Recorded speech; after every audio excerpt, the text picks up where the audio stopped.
I rise to apprise this august House of certain recent developments pertaining to Bangladesh. As honourable members are aware, India-Bangladesh relations have been exceptionally close for many decades over many governments. Concern about recent violence and instability there is shared across the political spectrum. Since the election in January 2024, there has been considerable tension, deep divides, and growing polarization in Bangladesh politics. This underlying foundation aggravated a student agitation that started in June this year. There was growing violence, including attacks on public buildings and infrastructure, as well as traffic and rail obstruction. The violence continued through the month of July. Throughout this period, we repeatedly counseled restraint and urged that the situation be diffused through dialogue. Similar urgings were made to various political forces with whom we were in touch. So, despite a Supreme Court judgment on 21 July, there was no let-up in the public agitation. Various decisions and actions taken thereafter only exacerbated the situation. The agitation at this stage coalesced around a one-point agenda, that is that the Prime Minister, Sheikh Hasina, should step down. On 4th August, events took a very serious turn. Attacks on the police, including police stations and government installations, intensified even as overall levels of violence greatly escalated. Properties of individuals associated with the regime were torched across the country.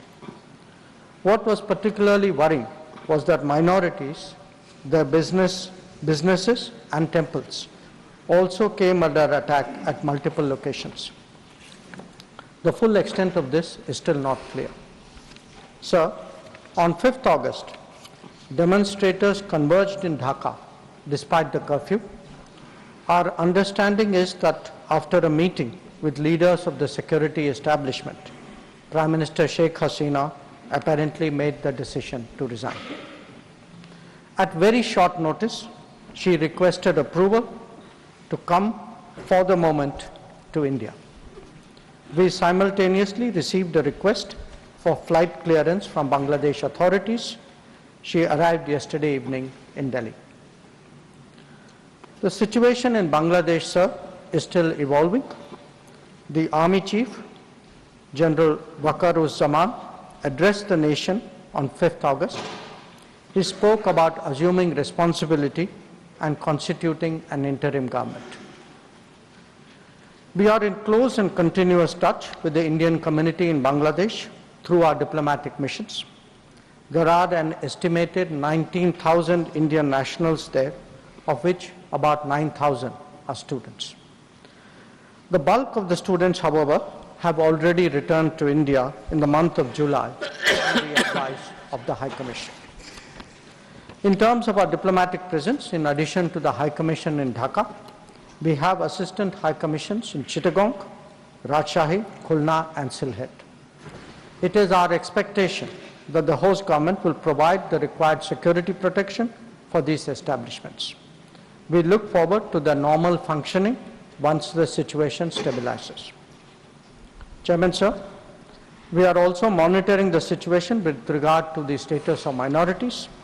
There are reports of initiatives by various groups and organizations to ensure their protection and well-being. We welcome that, but will naturally remain deeply concerned till law and order is visibly restored. Our border guarding forces have also been instructed to be exceptionally alert in view of this complex situation. In the last 24 hours, we have also been in regular touch with the authorities in Dhaka. This is the situation as of now. I seek the understanding and support of the House in regard to sensitive issues regarding an important neighbor on which there has always been strong national consensus. Thank you.